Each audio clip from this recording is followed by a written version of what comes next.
స్తోత్రం. హల్లెలూయా, హల్లెలూయా. ఏమన్నా ఓన్లీ శరీరాన్ని చంపేవాడికే భయపడదామా? శరీరాన్ని అగ్ని చేసేసి వాడికి భయపడదామా? ఏమన్నా శరీరాన్ని, దేహాన్ని, ఆత్మను కూడా అగ్నిలేసి కూడా ఉన్నాడని బాబు. ఇది తెలుసుకోండి బాబు. ఈ లోకంలో బ్రతికేస్తున్నాం. ఇది చాలా, నేను ఒకసారి అనుకుంటాను, దారి వెళ్ళిపోతున్నప్పుడు నాకు కాపాడకూడదు అనుకున్నాయన్నీ నాకే కనపడతాయి. అప్పుడు అనుకుంటాను, ఆత్మ దేహము అగ్నిలో ఉంటుంది కావాలి, ఇలాగ ఉంటుందేమో. ఇదే ఆలోచన వస్తుంది ఈ వాక్యం చదివినప్పుడల్లా. ఎన్నిసార్లు నేను అగ్నిగుండంలోకి వెళ్ళిపోతున్నట్టు అనిపించదో. మరి ఆ అగ్నిగుండంలోంచి తప్పించగలిగిన సమర్థుడు దేవుని స్తోత్రం. హల్లెలూయా. నువ్వు ఉన్న సన్నిధిలో ఉన్న దేవుడు దేవుని స్తోత్రం. హల్లెలూయా, హల్లెలూయా. నువ్వు అపవిత్రమైన దానిని పరిశుద్ధమైన బలిపీఠంగా నువ్వు అర్పించలేదండి. మనం ఈ క్షణం వరకు నీకు ఒక ఆలోచన వచ్చేయాలి, నువ్వు అర్పించింది అపవిత్రమైందే, నువ్వు అర్పించింది శ్రేష్టమైంది కాదు. శ్రేష్టమైన జీవితాన్ని కోరుకుంటున్నాడండి, శ్రేష్టమైన హృదయాన్ని దేవుడు కోరుకుంటున్నాడండి. ప్రియ దేవుని బిడ్డలారా, నా మాటలు మీకు నొప్పి అనిపించవచ్చు, మళ్ళీ నన్ను అతను కేకేయొద్దని అని అన్ననే పోరు చేయొచ్చు మీరు. నాకు ఇదే ఆఖరి సమయం అవ్వచ్చు ఇక్కడ. కానీ నేను చెప్పవలసిన మాట ఒకటే మాట. నీ మీద ఎట్టుకున్న బాధ్యత, నీ మీద ఎట్టుకున్న విశ్వాసం, ఆయన నీ మీద ఎట్టుకున్న నమ్మకం ఒకవేళ మనమే అర్థం చేసుకుంటే మళ్ళీ దాన్ని దక్కించుకోలేం, దాన్ని కాపాడుకోలేం. రే దేవుని బిడ్డలారా, నీ స్నేహితుడు, నీ బంధువుడు, నీ రక్త సంబంధి లోకంలోకి వెళ్ళిపోతుంటే నీ కన్నీరు ఆగకూడదు, నీ సహవాసం ఆగకూడదు. అదే సమయంలో నీ పరిశుద్ధతను కూడా పోగొట్టుకోకూడదు. ప్రతి ఒక్కరిని ప్రేమించాలి మనం. ఎలా ఉండాలంట? ప్రతి ఒక్కరిని ప్రేమించాలి. నీ పరిశుద్ధత మీద మచ్చపడకూడదు. దేవుని స్తోత్రం. హల్లెలూయా, హల్లెలూయా. నాతో ఉన్న వాళ్ళందరూ ముస్లింలే, డ్యూటీ చేసేవాళ్ళ దగ్గర. కానీ నా దేవుని నామానికి ఎక్కడ ఏ మాట వస్తే అవమానపడిపోతాను అని అందరూ సలాం అలైకుం సులోనికి అంటే అందరూ ఇన్షాల్లా అంటారు వాళ్ళు. నేను అసలు ఆ మాటే అన్న, ఎంత గొప్పవాడు పిలిచినా నా దేవుని ప్రేమను బట్టి నేను హ్యాపీ అంటాను. నాకు ఏ లాంగ్వేజ్ రాకపోయినా పర్లేదు, ఈ మాట చెప్పేస్తాను నేను. దేవుని స్తోత్రం. హల్లెలూయా, హల్లెలూయా. ఏమన్నా మనం బలిపీఠ మీద ప్రతిష్ఠించబడిన దాన్ని, పరిశుద్ధమైన దాన్ని అర్పించేవారిగా ఉండాలి. ఇదే మనం నేర్చుకుందాం. ఎందుకు ఖాళీ అవుతుంది సంఘం? ఎందుకు ఖాళీ అవుతుందండి? నిన్ను బట్టి నీ బిడ్డ వెళ్ళిపోందానికి అంతే, మళ్ళీ నిన్ను బట్టే రావాలి, నిన్ను బట్టే రావాలి. సేవకులు ఎన్ని విషయాల గురించి ఎడుతారండి, ఎన్ని విషయాల గురించి ఎడుతారు. ఏ విధము చేతనైనాను ఒక ఆత్మ దేవుని సన్నిధిలో నిలబెట్టాలని ఎడుతారు. మరి అందులో ఉన్న ఆశీర్వాదం నువ్వు పొందుకోవద్దా? నువ్వు పొందుకోవద్దా? ఏమన్నా మనం పొందుకోవద్దా? సేవకుడే ఆశీర్వదించి పడిపోతున్నాడు ఏంటంటే, కార్లు ఏంటి, రూమ్లు ఏంటి అనుకుంటాం. మరి నువ్వేందుకు ఆశీర్వదించబడలేదురా బిడ్డ? నువ్వెందుకు ఆశీర్వదించబడలేదంటే నువ్వు ఒక ఆత్మని దేవునికి సన్నిధికి నడిపించాలన్న ఒక తీర్మానానికి రాలేకపోతున్నావు. అతను వస్తే ఇతను ఎక్కడ కోనికి ఇచ్చేస్తాడో, అతను వస్తే ఇతన్ని ఎక్కడ గౌరవించేస్తారో, నాకు రావాల్సిన గౌరవం ఎక్కడ తగ్గిపోతుంది, ఏడుపుతోటే చేస్తున్నారు పక్క వాళ్ళంతా. నిన్న కాకమన్న వచ్చాడండి, నాడు బలిపేట మీకు పాట ఇచ్చారండి, నాకు ఇవ్వలేదు. ఎవడండి పాట? ఇక్కడండి పాటను ఒక్కరో వాను పాడుకో. బాత్రూంలో కూర్చుని చెత్తగొట్టే పాటలన్నీ ఒక్కరిదాని పడి కంఠం ఎండిపోలే పాడు. నీకెవడేస్తాడండి ఇక్కడ మార్కులు? మోసే వేస్తాడండి. భలే పాడేవమ్మని అన్న 20 దినాలు ఇస్తాను నీకు నేను. నువ్వు భలే పాడేవమ్మని దేవుడు మాత్రం ఇస్తాడు నీకు. భలే మంచి పాట పాడావు, నా హృదయాన్ని కరిగించావు. నేను ఎక్కడో సింహాసనం మీద ఉండవలసినండి, నువ్వు పాడిన పాటకి నీ దగ్గరికి వచ్చాయని. బాత్రూంలో కూడా చేస్తాడు నీ దగ్గరికి ఆయన. అదేండి దేవుడు, నీకు నాకు సరిపోయిన వాడండి దేవుడు. నన్ను సంఘంలోనే పిల్లలేదన్నా, సంఘంలో పిల్లలేదా? అసలు ఇది తీసేయాలి సంఘంలో. మాకు బొకేలు ఇచ్చి కొంత నాశనం చేశారండి మా జీవితాలు. బొకేలు ఇచ్చి కొంత నాశనం చేశారు అక్క చెల్లి. ఆ మిస్ అయిందంటే బొకే గొడవే. ఈడు యేసు ప్రభువు లేదు, పరిశుద్ధాత్మ దేవుడు లేడు, సైన్యములకు అధిపతి యెహోవా లేడు, ఇశ్రాయేల్ దేవుడు లేడు, ఈడు దేవుడు లేడు, అబ్రహాం దేవుడు ఎవడో లేడు. ఈడికి బొకే మిస్ అయిందా, ఈడు లోపల ఉన్నది అంత వచ్చి బయటపడిపోద్ది. సేవకులు ఎక్కడ కొట్టుకుంటున్నారంట? బొకేలు గడ కొట్టుకుంటున్నారంట. ఆత్మగాడు ఎవడంట?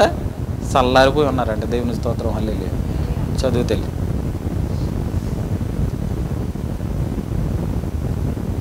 నా బలిపీఠం మీద అపవిత్రమైన భోజనములు మీరు అర్పించుచు ఏమి చేసి నిన్ను అపవిత్రపరిచితమని మీరందరూ ఏమంటే మనం అందరూ ప్రార్థన చేసుకుంటున్నామా లేదా? అందరూ ఉదయాన్నే లేచి ప్రార్థన చేస్తున్న వాళ్ళందరూ చేతులు ఎత్తండి. దేవుని స్తోత్రం లేదు. నేను లేకటంతో నా మోకాళ్ళు భూమి మీద పడిపోతాయి అన్న వాళ్ళందరూ చేతులు ఎత్తండి. దేవుని స్తోత్రం, హల్లెలూయా. ఏంటి చెవులు దొరతో చేతనే మీ వాక్యంలోకి? నేను లేకటంతో నా మోకాళ్ళు భూమి మీద పడిపోతాయి, తర్వాతే నా పని. పోనీ అక్కడ కుదిలేండి. లేకటంతో మంచినీళ్ళు తాగి ప్రార్థన చేస్తానన్న వాళ్ళందరూ చేతులు ఎత్తండి. అది లేదు. పోనీ లేకటంతో వాకింగ్కి వెళ్ళిపోయి వచ్చి మళ్ళీ ప్రార్థన చేస్తానన్న వాళ్ళు చేతులు ఎత్తండి. ఏంటి ఇన్ని అవకాశాలా? మనకైనా ఎవరికైనా ఉన్నాయా ఇన్ని అవకాశాలా? మరి ఇంకెప్పుడు ప్రార్థన ఎప్పుడమ్మా? మొత్తం మీద ప్రార్థన ఉందా? పోనీ ఓకే, దేవుని స్తోత్రం, హల్లెలూయా. ప్రార్థనలో మనం అడుగుతామంటే ఎందుకయ్యా నాకు ఇవ్వట్లేదు, ఘనత ఇవ్వట్లేదు, ఎందుకయ్యా నాకు ఆశీర్వాదం రావట్లేదు, ఎందుకైనా దేవుణ్ణి హింసించేస్తున్నామంటే మనం ఏం చేస్తున్నామంట? హింసించేస్తున్నామంట. నేను కోయిటికి రావాలని నేను అడిగిన దేవుణ్ణి ఇవాళ వచ్చిన తర్వాత ఇంటికి వెళ్ళాలని కూడా అలాగే అడుగుతున్నాను. కోయిటికి రావాలని ఎలాగ అడిగాను తెలుసా? ఎక్కడ దేవుని పరిచర్య ఉన్నా ఇలా చేసేసి ఉండండి, ఆ పన్ను బట్టి అయినా తీసుకెళ్ళి కోయిట్లాడవేయనని నన్ను వీడు బాధపరాజులాగా తీసుకొచ్చి ప్రీ వీజా మీద తీసుకొచ్చాడే. దేవుని స్తోత్రం, హల్లెలూయా. ఇక్కడ పడి హింసకి ఎప్పుడు నా బిడ్డల దగ్గర ఆడేతావే అని అడుగుతున్నాను. అంటే అన్నికే ఆయనే లోపడుతున్నాడు, కానీ నేను ఎక్కడ లోపడలేదు. అంటే నేను శ్రేష్టమైన దాన్ని అర్పిస్తున్నానా లేదా? లేదు. ఇప్పుడు గుర్తొచ్చారు పిల్లలు, భార్య. నాకు ఎప్పుడు గుర్తొచ్చారు? దేవుడు ఖచ్చితంగా ఎక్కడున్నా పోషిస్తాడన్న విశ్వాసం అప్పుడు లేకుండా పోయింది. దేవుని స్తోత్రం, హల్లెలూయా. నేను కూలి పనికి వెళ్తే ఏంటంటే నా బిడ్డకి ఏం చేసి పెడితే నాకు చాలదా? ఇప్పుడు నేను కోవిడ్లో ఉండి 40 లక్షలు సంపాదించి నా బిడ్డలు చెల్లాచిద్ర అయిపోతే ఏంటి లాభం అండి? రేపు దేవుడు తీర్పు దినాన్ని నీ భార్యని ఇచ్చాను రా బిడ్డ, ఎన్ని సంవత్సరాలు వదిలేసి ఉన్నామంటే దీనికి జవాబు ఎన్ని సంవత్సరాలు ప్రార్థన చేస్తే నేను ఆయనకి చెప్పగలుగుతానండి? ఈ 10 సంవత్సరాలకి నేను హిసాబు ఎక్కడ ఇవ్వగలుగుతానండి ఆయన్ని? నా ప్రార్థనలో మాత్రం నెత్తిపాతలు కొట్టేసుకుంటాను. అయ్యా నాకు అది కావాలి, నీ అభిషేకం కావాలి, నీ తైలం కావాలి, నీకు నూతన జీవితం కావాలి, నాకు ఆత్మల భారం కావాలి, వాక్యం మీద భారం కావాలి, పరిశుద్ధత మీద భారం కావాలి, ఇవన్నీ అడిగేస్తాను. శ్రేష్టమైన దాన్ని దేవుని సన్నిధిలో అర్పించకుండా నోటి మాటను బట్టి అడుగుతున్నాను. దేవుని స్తోత్రం, హల్లెలూయా. ఈ దినాన్ని నిన్ను నన్ను అడుగుతున్నాడు. అపవిత్రమైన దాన్ని నా బలిపీఠం మీద అర్పిస్తున్నారు కదా, మరి ఏం చేసి నిన్ను నిర్లక్ష్యం పెట్టామయ్యా అని మళ్ళీ మనమే అడుగుతున్నామంటే. దేవుని స్తోత్రం, హల్లెలూయా, హల్లెలూయా. చదువు తల్లి. గుడ్డిదానిని భోజనపు బల్లను, వాక్యం అక్కడ కాదు, గుడ్డిదానిని తీసుకొని మీరు వాక్యం నేను కథించా. నా బలిపీఠం మీద నా మాటించాలి. నువ్వు ఎక్కడ వదిలేవు, నీ కొన్న అక్కడే ఉండాలి. ఇది వాక్యం చదవటం. ఓకే అమ్మా? 6వ వచనం కాడి నుంచి మళ్ళీ చదివి నువ్వు ఎక్కడ పోవు నేను చెప్తాను. కుమారుడు తన తండ్రిని గనపరచును కదా, తండ్రిని తన కుమారుడు గనపరచును కదా, దాసుడు తన యజమాని గనపరచును కదా, గనపరచును కదా, నా నామమున నిర్లక్ష్యపెట్టు యాజకులారా, నేను తండ్రినైతే నాకు రావాల్సిన ఘనత ఏమాయను, నేను యజమానుడినైతే నాకు భయపడేవాడు ఎక్కడున్నాడు అని సైన్యములకు అధిపతి యెహోవా మిమ్మును అడుగగా ఏమి చేసి నీ నామమును నిర్లక్ష్యపెట్టితిమని మీరందరూ నా బలిపీఠం మీద అపవిత్రమైన భోజనమును మీరు అర్పించుచు ఏమి చేసి నిన్ను అపవిత్రపరిచితమని మీరందరూ ఇక్కడికి మన ప్రార్థన ముగించిందండి. ఆయన అడగవలసినవి ఆయన అడిగేశాడు. ఇప్పుడు మళ్ళీ దేవుడు అంటున్నాడు, ఇది కుంటివాడివి గుడ్డివాడి అన్ని నా సన్నిధిలోనే చెప్తున్నారంట. దేవుని స్తోత్రం. హల్లెలూయా. చదువు తల్లి. యెహోవా భోజనపు బలను నీచపరిచినందు చేతనే కదా గుడ్డి దానిని తీసుకొచ్చి బలిగా అర్పించిన ఎడల అది దోషము కాదా? కుంటి దానినైనను రోగము గల దానినైనను అర్పించిన ఎడల అది దోషము కాదా? అట్టి వాటిని అధికారికి నీవిచ్చిన ఎడల అతడు నీకు దయచూపించిన నిన్ను అంగీకరించిన అని సైన్యములకు యెహోవా అడుగుచున్నాడు. ఏమండి, మీరు సన్నిధికి వచ్చినప్పుడు ఖాళీ చేతులతో వస్తున్నారా, లేకపోతే ఏదన్నా పట్టుకొస్తున్నామా? ఏం పట్టుకొస్తున్నాం? ఏంటి పట్టుకొస్తున్నాం అంటే, అయ్యా నన్ను అది ఆశీర్వదించంటే అది పట్టుకొస్తున్నట్టే, నాకు అది కావాలి అని అంటే పట్టుకొస్తున్నట్టే. దేవుని స్తోత్రం. హల్లెలూయా. ఒక సమస్య నువ్వు సన్నిధికి పట్టుకొస్తున్నావు, ఓకే, కానీ శ్రేష్టమైన హృదయంతో నువ్వు అడుగుతున్నావా లేదా? దేవుని స్తోత్రం. హల్లెలూయా. శ్రేష్టమైన హృదయాన్ని దేవుని సన్నిధిలో కుమ్మరిస్తున్నావా లేదా? పరిశుద్ధమైన హృదయముగా దేవుని సన్నిధిలో నువ్వు ఏర్పరచుకొని నీ దేవుని సన్నిధిలో నీ అంగలార్పు పరిశుద్ధంగా ఉన్నదా లేదా అన్నదే కావాలి ప్రియ దేవుని బిడ్డలారా. ఈ లోకంలో గుడ్డి దాన్ని అయినాను రోగం దాన్ని అయినాను ఒక అధికారికి ఇస్తే వాడు నీకు దయ చూపించగలుగుతాడా? ఎవడన్నా దయ చూపిస్తాడా? ఏంటి అమ్మ ఇలా గడిని తట్టుకొచ్చావు, పని మాత్రం అయిపోవాలా, నువ్వు అట్టుకొచ్చిన వస్తువు ఎవరికే నచ్చదు అని ఈ లోకంలో అధికారి అంటాడా? ఏమన్నా దేవుని సన్నిధికి వచ్చినప్పుడు ఇంకెంత ప్రతిష్టమైన దాన్ని శ్రేష్టమైన దాన్ని తేవాలండి. అలా తెచ్చిన వాళ్ళు ఉన్నారని ముగ్గురిని చూపిస్తాను. సండే స్కూల్లో కూడా నిద్రని అడిగినా కూడా చెప్తారండి ఈ ముగ్గురు. నేను 3-6 ఉంటారా? దేవుని స్తోత్రం. హల్లెలూయా. హల్లెలూయా. హెబ్రీయులు రాసిన పత్రిక 11 అధ్యాయం 4 వచనం. నేను ముగించేస్తాను, నాకు టైం అయిపోతుంది. నాకు 3 గంటల కన్నా టైం తెలియలేదు ఇంకా. అయ్యి బాబోయ్, 3 నిమిషాలు ఉంది, త్వరగా. దేవుని స్తోత్రం. హల్లెలూయా. హెబ్రీయులు రాసిన పత్రిక 11 అధ్యాయం 4 వచనం. విశ్వాసమును బట్టి హేబెలు కయ్యేను కంటే శ్రేష్టమైన దాన్ని బలి దేవుని కంటే. ఎవరు బలి దేవుడు అంగీకరించాడు అంటే ఏమన్నా? ఇప్పుడు ఎవరు బలి దేవుడు అంగీకరించాడు? విశ్వాసాన్ని బట్టి హేబెలు కయ్యేను కంటే విశ్వాస శ్రేష్టమైన దాన్ని అర్పించాడంట. ఇప్పుడు నువ్వు కయ్యేనిగా ఉండాలనుకుంటున్నావా, హేబెలుగా ఉండాలనుకుంటున్నావా? దేవుని స్తోత్రం. హల్లెలూయా. హల్లెలూయా. కయ్యేను లోక సంబంధంగా హెచ్చించబడ్డాడు, హేబెలు విశ్వాస సంబంధంగా దేవుని రాజ్యాన్ని స్వతంత్రించుకున్నాడు. దేవుని స్తోత్రం. హల్లెలూయా. ఇప్పుడు నువ్వు ఎవరి ద్వారా ఎవరి జీవితంలో నువ్వు యాక్సెప్ట్ చేస్తున్నావు, ఇప్పుడు నువ్వు ఏ స్థితిలో ఉన్నావు నువ్వు అర్థం చేసుకోవాలి. దేవుని స్తోత్రం. హల్లెలూయా. హల్లెలూయా. ఇంకా వాక్యాలు చదవద్దు కానీ ఇంకో ఇద్దరిని చూపిస్తాను ప్రియ దేవుని బిడ్డలారా. యేసు ప్రభుని సిలువ మీద వేసినప్పుడు ఇద్దరు ఆ పక్కన ఒకడిని ఈ పక్కన ఒకడిని సిలువ వేశారు లేదా? అందులో ఒకడు ఏమంటున్నాడు ప్రియ దేవుని బిడ్డలారా? ఏమన్నాడు? అయ్యోయ్, పాస్టర్ అమ్మగారు ఎప్పుడు కర్రించుకోలేదనమాట. పాస్టర్ గారు అంటే డ్యూటీలు ఉంటారు. దేవుని స్తోత్రం. హల్లెలూయా. హల్లెలూయా. నువ్వు దేవుని కుమారుడు అయితే నన్ను రక్షించవయ్యా బాబు, తర్వాత ముందు నువ్వు రక్షించుకో అని ఒకడు అంటుంటే ఒకడు అంటున్నాడు, నేను చేసిన పాపానికి ఇది నాకు తప్పు. అది శ్రేష్టమైన దాన్ని ఎతుకుతున్నాడు సిలువ మీద ఉండి. ప్రియ దేవుని బట్ల ఏమని ఎతుకుతున్నాడు? శ్రేష్టమైన దాన్ని బలి కింద అర్పించాలనుకున్నాడు ఆయన. ఎప్పుడైతే ఆ ఉద్దేశం కలిగిందో, దేవునిలో స్పర్శ ఎప్పుడైతే కలిగిపోయాడో, దేవునిలో ఉనికి కలిగి ఉన్నాడో, ఎవరు గమనించారంట? ఏమంటే సిలువేసిన వాళ్ళు గమనించగలిగారా? ఆయన సిలువేసిన వాళ్ళు గమనించగలిగారా? ఆడితోటి సిలువేయించబడ్డవాడు గమనించగలిగాడా? గమనించవలసిన వాడు గమనించాడు. దేవుని స్తోత్రం. హల్లెలూయా. ముందు ఈయన సిలువు గురించే, ఈయన కాచిన కన్నీరు గురించే, ఈయన రక్తం గురించి అవలేంతనావు కానీ ఈయనకంటే ముందు ఒకడు పరదేశం వెళ్ళిపోతున్నాడని ఎవడన్నా గమనించగలిగాడా? ప్రియ దేవుని బిడ్డలారా, దేవుని స్తోత్రం. హల్లెలూయా. హల్లెలూయా. దేవుని కంట ముందు ఒకటి వెళ్ళిపోయాడు పరలోకం, ఆయన పరదేశం స్వతంత్రం చేసుకున్నాడు, నాకంటే ముందు ఉంటావన్నాడు.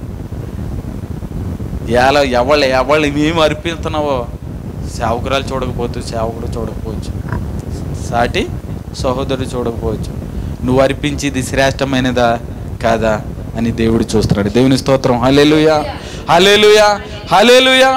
ఇద్దరు దేవాలయానికి వెళ్ళిపోయారంట ప్రార్థన చేయటానికి. ఎక్కడికి వెళ్ళారంట? ఒకడు ఏమని ప్రార్థన చేస్తున్నాడు? చదవాలైతే మీరు లూకాసు వార్త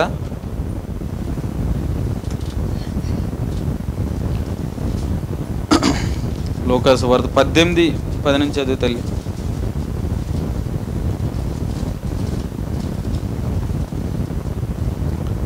ప్రార్థన చేయుటకై ఇద్దరు మనుషులు దేవాలయానికి వెళ్ళిపోయారు. వారిలో ఒకడు పరిసయ్యుడు, ఒకడు సుంకరి. పరిసయ్యుడు ప్రార్థన చేస్తున్నాడు అంటే ఎలాగని? దేవా నేను చోరులను అన్యాయస్తులను వ్యభిచారులనైనా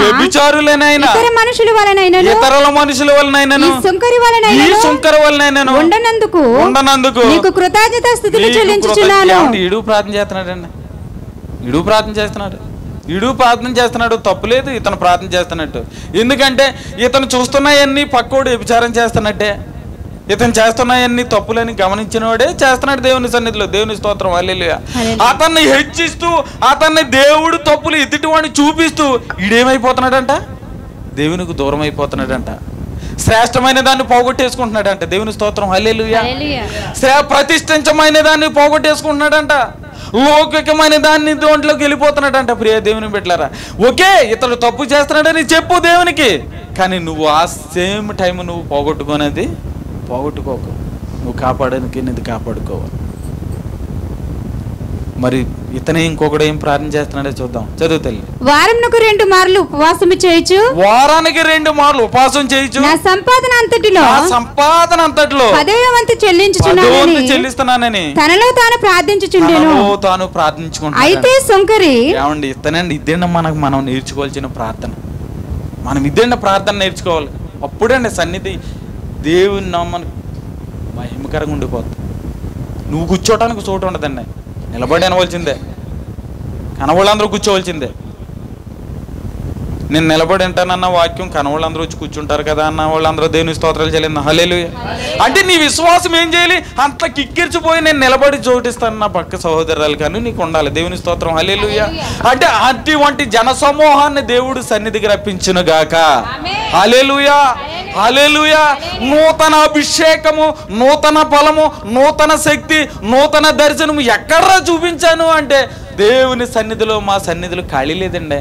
ఇదండి నూతన ఆశీర్వాదం అండి. ఎవడన్నా అప్పు అడిగినా టక్కనిచ్చాడండి. మరి తీర్చవా? నూతన ఆశీర్వాదాన్ని తీర్చమా? ఏంటండి అది? అప్పు ఇచ్చుకుని తీర్చమా? దేవుని బిడ్డలారా, ఎవరికన్నా రూపాయి గిని బాకి ఉంటే ఆ రూపాయి అంట దేవుని సన్నిధిలో మొరపెడుతుందంట. అలాంటి వాళ్ళు ఎవరన్నా ఉంటే అప్పు తీర్చే చనిపోదాం. అప్పు తీర్చి చనిపోండి. ఆ రూపాయి వల్ల మనం బిడ్డలు మనం పాపాత్ములుగా కాకూడదు. అప్పు తీర్చే అవకాశం ఉంది ఇక్కడ మనకి. ఎలా ఉందంట? కష్టపడుతున్నాం కాబట్టి అప్పు అన్నా తీర్చి నీకు రావాల్సిన ఘనతనిస్తున్నానయ్యా. నీ ఇబ్బందులు ఉన్నా సరే అప్పు తీరుతున్నాను. దేవాలయం వైపు చేతులు ఎత్తటానికి కానీ తలెత్తటానికి కూడా వెనకాడాడంటే నేను అర్హుని కాదన్నాడు. నీ వైపు తలెత్తటానికి కూడా నేను యోగ్యుని కాదు ప్రభువా, సరే నన్ను జ్ఞాపకం చేసుకో.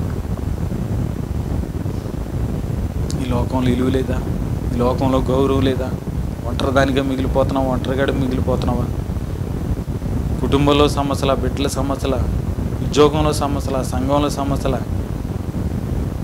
దేవుని వైపు తిరిగి శ్రేష్టమైన హృదయంతో, శ్రేష్టమైన ఆలోచనతో, శ్రేష్టమైన తలంపులతో దేవుని అడుగు.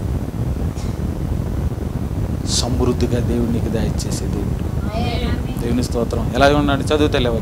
అయితే సుంకరి దూరంగా నిలిచుండి ఆకాశం వైపు కనులెత్తుటకైనను ధైర్యము చాలక రొమ్ము కొట్టుకునుచు దేవా పాపినైనా నన్ను కరుణించమని పలికెను. ఒప్పేసుకున్నాడు. ఒప్పేసుకుని ఏం చేశాడంటే విడిచిపెట్టేశాడంట. ఏం చేశాడంట?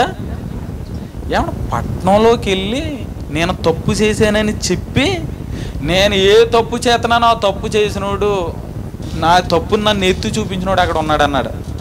ఎవరు? పట్టణంలోకి వెళ్ళింది ఒక స్త్రీ. నేను ఇప్పుడు చేస్తున్నా తప్పు, నువ్వు చేస్తున్నా తప్పు అని చెప్పినోడు అక్కడ ఉన్నాడు రండి అన్నాడు. ఏమంటే ఈ మాట ఎవరన్నా అలుగుతామా? నేను చాలా మంచి పని చేస్తున్నాను కాబట్టి నా గురించి పెద్ద అధికారులు వచ్చారని చెప్పుకుంటాం మనం, అంతే కదా.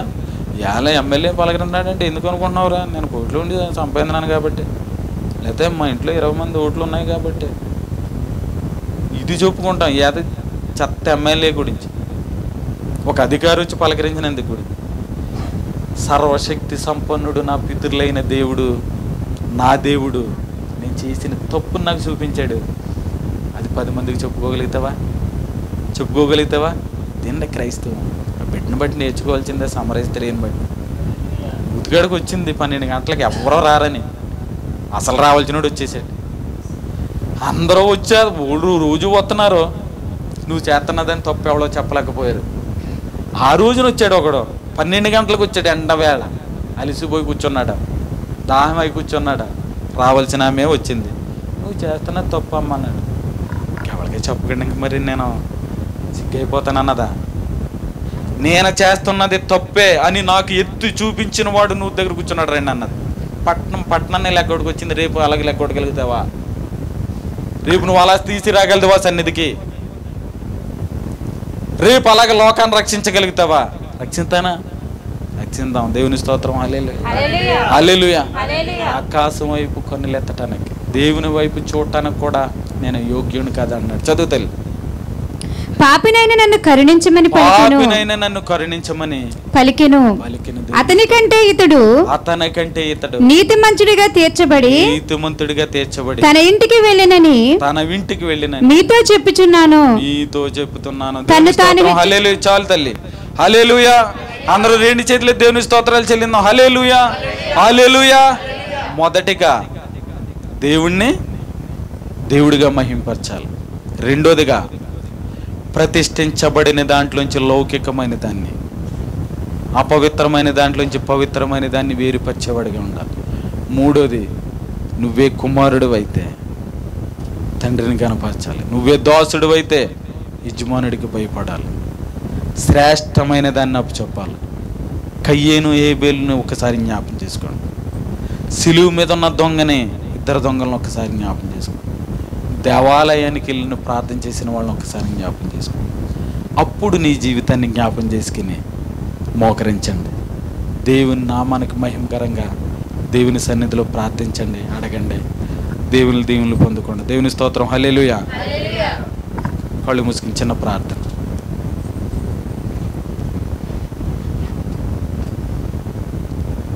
దేవానికి స్తోత్రాలు ప్రభువా. మట్టి పాత్రను ప్రభువా, నన్ను ఈ లోకం వద్దనుకుంటుంది. నా మనిషి అని చెప్పుకోవటానికి నాకంటూ ఎవరూ లేరు. ఇతను నావాడు అని చెప్పుకోవటానికి ఎవరూ లేరు. అలాంటి వాడిని ప్రేమించటానికి వచ్చేసావు ప్రభువా. నువ్వు కావాలనుకుంటున్నావా ప్రభువా? నేను దేంట్లో యోగ్యుడిని ప్రభువా? నన్ను యోగ్యుడిగా మార్చండి ప్రభువా. నీకు రావలసిన ఘనతని నేను సంపాదించాలి. నా మహిమ, నీ మహిమని నేను చూడాలి. గలిలీ ప్రాంతంలో ఉన్న వారందరూ వెలుగుని చూశారంట. ఆ వెలుగుని నేను చూడాలి ప్రభువా. యేసయ్య సన్నిధి, యేసయ్య ప్రేమ సన్నిధిని మీరు చుట్టుముట్టేయండి ప్రభువా. ఆత్మతో నింపేయండి ప్రభువా. లౌకికమైన దాన్ని కాల్చేయండి తండ్రి. ప్రతిష్టమైన దానిగా ఏర్పరిచేయండి. దీన్ని స్థలాన్ని అభిషేకించండి. నీ ఆత్మని కుమ్మరించండి. నీ అగ్ని లాంటి హస్తం చాపండి ప్రభు సన్నిధి వైపు. రజా నీకు స్తోత్రాలు ప్రభు. ఇశ్రాయేలుల స్తుతుల మీద మీరు ఆసీనుడై ఉన్న తండ్రి. యాకోబు స్తుతుల మీద మీరు లేరు ప్రభు. యాకోబు దొంగ. మీరు ఎప్పుడైతే ఇశ్రాయేలులు అని మార్చారో ఆ స్తుతుల మీదకి మీరు వచ్చేసారు ప్రభు. ఈ సన్నిధిలో చేతులెత్తిన ప్రతి బిడ్డ స్తుతుల మీద మీరు ఉన్నారు. దర్శనాలతో నింపండి సంఘాన్ని, ప్రత్యక్షతతో నింపండి సంఘాన్ని. నీ నామ మహిమకరంగా సంఘాన్ని ప్రతి బిడ్డను వాడుకోండి. ఈ లోకంలో జీవిస్తున్న ఈ బిడ్డలందరూ ఈ బిడ్డను బట్టి మీకు రావాల్సిన మహిమ పొందేసుకోవాలి ప్రభు. ఎవ్వరూ కూడా మేము అంటారు వాళ్ళం కాదు ప్రభు. లోకంలో ఉన్నవాడు వ్యర్థుడు, మాలో ఉన్నవాడు గొప్పవాడు.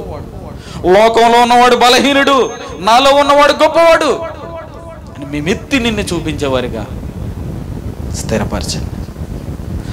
పరిశుద్ధమైనది ఈ సన్నిధి, ఎంతో అభిషేకముతో నిండి ఉన్నది. పరిశుద్ధమైనది నీ సన్నిధి, ఎంతో అభిషేకముతో నిండి ఉన్నది. పాత్రుడను కానయ్యా, యోగ్యుడను కానయ్యా నీ సన్నిధిలో నిలుచుటకు. ప్రియ దేవుని బిడ్డలారా, నీ సన్నిధేమో పరిశుద్ధమైనది, నీ సన్నిధి అగ్నితో నిండి ఉన్నది. నేను పాత్రుని కానప్పటికీ నీ సన్నిధిలో ప్రవేశించే మార్గాన్ని నీవై ఉన్నావు. నీ మార్గం గుండా మేము రావటానికి కృప చూపించండి. ఈ సన్నిధిలో నీ నామానికి మహిమకరంగా ప్రతి బిడ్డనే వాడుకోమని నీ సేవకుడిని సేవకురాలని ఒక దీనుడిగా మీరు చేతిలో ఉన్నప్పటికీ మరొకసారి నీ చేతులకి అప్పగిస్తున్నాను ప్రభు. బిడ్డలు కాచిన కన్నీళ్ళకి వెలకట్టండి బాబు.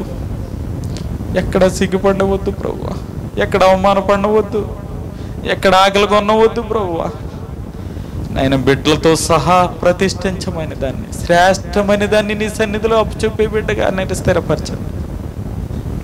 అర్హత లేని వాడిని, యోగ్యత లేని వాడిని బాబు నీ సిలువ చాటు నన్ను మరుగుపరిచి నీ మాటల సంఘానికి తెలియపరిచినందుకు నేను బ్రతుకున్నంత కాలము నీ కృతజ్ఞతలు చెల్లిస్తూ యేసు నామములో కొద్ది ప్రార్థన నీ చేతులకు అప్పించి అడిగి పొందుకుంటున్నాం మా పరమ తండ్రి. హల్లెలూయా, హల్లెలూయా, హల్లెలూయా. మంచిది. మరి చక్కటి అవకాశం దేవుడు అన్నదా ఇచ్చినందుకు, ఇలాంటి మంచి బిడ్డల ముందు నిలబెట్టినందుకు దేవుని కృతజ్ఞతలు చెల్లిస్తూ సెలవు తీసుకుంటాం. గట్టిగా చప్పట్లు కొట్టేసే నామాన్ని మహిమపడదాం. హల్లెలూయా. పాపిని నేను, ఘోర పాపిని నేను, పాపిని నేను, పరమ పాపిని నేను, పాపిని నేను, ఘోర పాపిని నేను, పాపిని నేను, పరమ పాపిని నేను. పంజరములో చిక్కిన నేను, పంజరములో చిక్కిన నేను, ప్రాణ భయముతో వణికితి నేను. యేసయ్యా నువ్వు లేని నేను అస్థి పంజరమైతి నేను. యేసయ్యా లేచి పడుకుందాం. నువ్వు లేని నేను అస్థి పంజరమైతి నేను. పాపిని నేను, ఘోర పాపిని నేను, పాపిని నేను, పరమ పాపిని నేను, పాపిని నేను, ఘోర పాపిని నేను, పాపిని నేను, పరమ పాపిని నేను. పంజరములో చిక్కిన నేను, పంజరములో చిక్కిన నేను ప్రాణ భయముతో ఒడిగితి నేను. యేసయ్యా నువ్వు లేని నేను అస్థి పంజరమైతి నేను. యేసయ్యా యేసయ్యా నువ్వు లేని నేను అస్థి పంజరమైతి నేను. యేసయ్యా నువ్వు లేని నేను ప్రభువా అస్థి పంజరమైతి నేను. పాపిని నేను ఘోర పాపిని నేను పాపిని నేను పరమ పాపిని నేను పాపిని నేను ఘోర పాపిని నేను పాపిని నేను పరమ పాపిని నేను. నీకు వందనాలు స్తోత్రాలయ్యా. ఈ దాసు నిలబెట్టుకొని నైనా అయ్యా శ్రేష్టమైన వాక్యాన్ని ఇచ్చావు, పాల వంటి వాక్యాన్ని ఇచ్చావు. నిజంగానే మేము అసంకర వలె ఆకాశం వైపు చేతులెత్తి అయ్యా నీ వైపు చూడటానికి కూడా మేము అర్హులము కాదు. మేము పాపులమయ్యా, పాపము చేసినటువంటి వారమయ్యా. ఎవరితో మేము పోల్చుకోలేమయ్యా. అయ్యా పాపులమయ్యా మేము. నేను పాపినయ్యా అని అసుంకరి ప్రార్థన. మనం కూడా అటువంటి ప్రార్థన చేద్దాం. పరిసయ్యుల ప్రార్థన మనకొద్దు, డంబములు మనకొద్దు. వారానికి 2 మార్లు నేను ఉపవాసం ఉంటాను, దశంబాగా నమ్మకంగా ఇస్తాను, చర్చికి నేను సంఘానికి నమ్మకంగా వస్తాను. ఇలాంటివన్నీ డంబాలు పలకడం కంటే శ్రేష్టమైన మాట నేను పాపినయ్యా, నీ సన్నిధిలో మోకరించి నీ వైపు చూసే అర్హత లేని బట్టి వాడిని లేని దానినయ్యా అని ఎంత శ్రేష్టమైన మాట ఆయన సన్నిధిలో మాట్లాడడానికి. ఇదిగో నీ దాసుడి ద్వారా మాట్లాడవు. నేను పాపినయ్యాని ఈ మాట మనం అందరం చెప్పగలిగితే ఎంత మేలు. ఈ దాసుడి ద్వారా మాట్లాడావు ప్రభు. శ్రేష్టమైన దానిది కావాలంటే అపవిత్రమైన దానిని వేరుపరచాలి, అపవిత్రమైన దానిని వేరుపరచాలని నీ దాసుడితో మాట్లాడావు. మీకు వందనాలు స్తోత్రాలు. అబ్బా తండ్రి అని మనం పిలుస్తున్నాము, కుమారులమైన మనము ఆయన్ని గణపరుస్తున్నామా, ఆయన్ని స్తుతిస్తున్నామా, ఆయన్ని ఎరిగి ఉన్నామా అని నీ దాసుడి ద్వారా ఎంత స్పష్టంగా మాట్లాడావు. యజమానుడా అని పిలుస్తాము కానీ ఆయన మనం గౌరవించము, ఆయన్ని మనం పట్టించుకోము. ఆయనకి ఇవ్వాల్సిన శ్రేష్టమైనవి ఏమి ఇవ్వట్లేదు, ఏ బలి ఇవ్వట్లేదు. కుంటి దానిని, గుడ్డి దానిని, పనికిరాని దానిని మనము దేవునికి ఇస్తున్నాం. హేబేలు వలె కాక కయ్యోను వలె ఉంటున్నామని ఎంత స్పష్టంగా మాతో మాట్లాడావు. ప్రియ సహోదరి సహోదరుడా, ఈ వాక్యాలు మీ హృదయంలో వచ్చుకోండి, ఈ వాక్యాలు మీ హృదయంలో వచ్చుకోండి. ఈ వాక్యానుసారమైన జీవితాన్ని నాకు దయచే ప్రభువా అని ఆయన సన్నిధిలో, అయ్యా ఆయన సన్నిధిలో మనం అందరం గోచారుతూ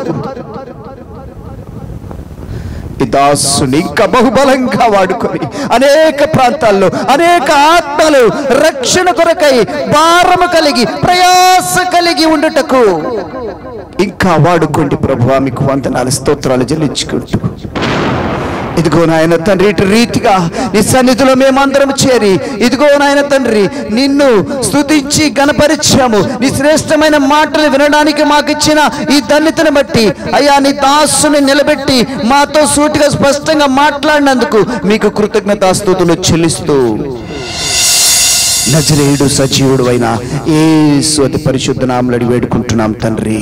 ఆమేన్. ఆమేన్. ఆమె చివరి ప్రార్థనగా కానుకల గురించి మన మధ్యలో ఉన్నటువంటి పాస్టర్ గారు కొన్ని మాటలు ప్రార్థన చేయగా మనం ముగించుకుందాం ఆశీర్వాదం తీసుకొని. హల్లెలూయా. మా ప్రేమ నమ్మకం గల మా పరలోకపు తండ్రి, పరిశుద్ధమైన దేవా, బహు స్పష్టముగా తేట తెల్లగా మీరు మాట్లాడినటువంటి మీ దివ్యమైనటువంటి మాటలను బట్టి మీకు స్తోత్రాలు స్వామి. మీకు వందనాలు చెల్లిస్తూ ఉంటున్నాం ప్రభువా. శ్రమరే శ్రీని నాయన అయ్యా, ఇదిగో మరి తప్పు చేస్తూ ఉన్నావని నువ్వు మాట్లాడితే ప్రభువా, ఆ స్త్రీ మరి నాయన అయ్యా ఆ ఊరినంతా కూడా మరి నాయన తండ్రి మీ చెంతకు నడిపించింది. యేసయ్యా నీకు స్తోత్రములు. అయ్యా ఇదిగో నా తండ్రి, ఇక్కడ ఉంటున్నటువంటి బిడ్డలు నీ సువార్తను ప్రకటించేటువంటి సువార్తికులుగా లేవనెత్తుకోండి. అవును తండ్రి. దేవా నీకు స్తోత్రములు.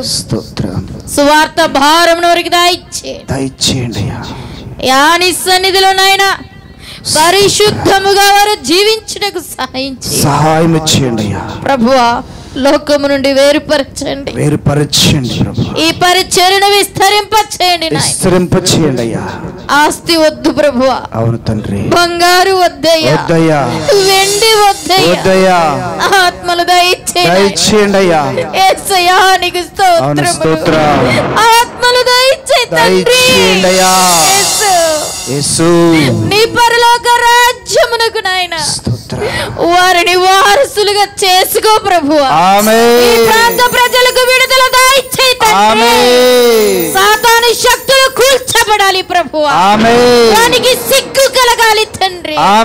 నీ నామం మహిమపరచబడాలి. అది నీ కార్యము త్వరపెట్టు దేవా. నీకు స్తోత్రములు, నీకు వందనములు దేవా. ఇదిగో నాయన సమస్తము నువ్వు చూస్తూ ఉంటున్నావు. నువ్వు ఎరిగిన దేవుడవై ఉంటున్నావు. ప్రార్థనలు సఫలపరుస్తానని వాగ్దానము చేశావు. వాగ్దానం ఇచ్చిన దేవా, నమ్మదగిన దేవుడవై ఉంటున్నావు. నెరవేర్చే దేవుడవై ఉంటున్నావు. ఇదిగో నాయన మా మధ్యలోకి నడిపించినటువంటి నీ దాసుని బట్టి నీకు స్తోత్రములు. ఇక నువ్వు బహుబలముగా మీరు వాడుకోండియా. వారి కుటుంబారి పిల్లలను వర్ధిల్లింపచేయండి తండ్రి. నీ ప్రేమను ఇంకను ప్రకటించేటువంటి బిడ్డగా మీరు లేవనెత్తుకోండి దేవా. నీకు స్తోత్రములు. ఇదిగో సంఘ బిడ్డలు నాయన వారు వేసిన కానుకలను మీరు దీవించండి ప్రభువా. నీకు స్తోత్రములు. నీకు ఇచ్చుటలో ఉన్నది ఆశీర్వాదము నాయన. నిన్ను ప్రేమించు వారిని విడిపిస్తానన్నావు తండ్రి. ప్రభువా వారు ఏ కట్లో బంధకములు ఉన్నారో విడిపించి మీ నామానికి మహిమ తెచ్చుకోమని నజరేయుడు సజీవుడు అయిన జీవం గల యేసయ్య నామమున ప్రార్థించి అడిగి వేడుకుంటున్నాము తండ్రి. ఆమేన్. ఆమేన్. అందరం చేతులు పైకెత్తుదాం. అందరం చేతులు పైకెత్తి ఆశీర్వాదం తీసుకుందాం. మన తండ్రి అయిన దేవుని నుండి, మన ప్రభు అయిన యేసుక్రీస్తు నుండి, పరిశుద్ధాత్మ యొక్క అన్యోన్యమైన సహవాసము కూడిన మనకును మన కుటుంబాలకును సకల పరిశుద్ధులకును ఇప్పుడు ఎల్లప్పుడు యేసుక్రీస్తు రెండవ రాకడ అంతం వరకు తోడై నిలిచి ఉండును గాక. ఆమేన్. ఆమేన్. అందరం చేతులు జోడించి చెప్దాం. ప్రభు యేసు రక్తమే జయం, ప్రభు యేసు రక్తమే జయం, ప్రభు యేసుక్రీస్తు నామానికే సంపూర్ణ విజయము కలుగును గాక. సాతాను క్రియలు, సాతాను శక్తులు, సాతాను కుట్ర కుతంత్రాలు యేసుక్రీస్తు నామములో లయమైపోవును గాక, లయమైపోవును గాక, లయమైపోవును గాక. ఆమేన్. ఆమేన్. అందరికి వందనాలు, శుభాలు కలుగును గాక. అందరూ ప్రేమ ఇందులో పాలు పొందుకుందాం. స్తోత్రం. మీకు వందనాలు, స్తోత్రాలు. వీడియో చూస్తున్న వారు ఎవరైనా ఇంకా సబ్స్క్రైబ్ చేసుకోకపోతే ఎనోష్ పాల్ స్పేస్ ఇచ్చి సోకా అని టైప్ చేసి ఈ యొక్క యూట్యూబ్ ఛానల్ని మీరు సబ్స్క్రైబ్ చేసుకోండి. తద్వారా అనేక మందికి ఈ సువార్త అందించబడుతుంది. దేవుడు మిమ్మల్ని దీవించునుగాక. ఆమేన్. ఆమేన్. ఆమేన్. అందరికి వందనాలు, శుభాలు.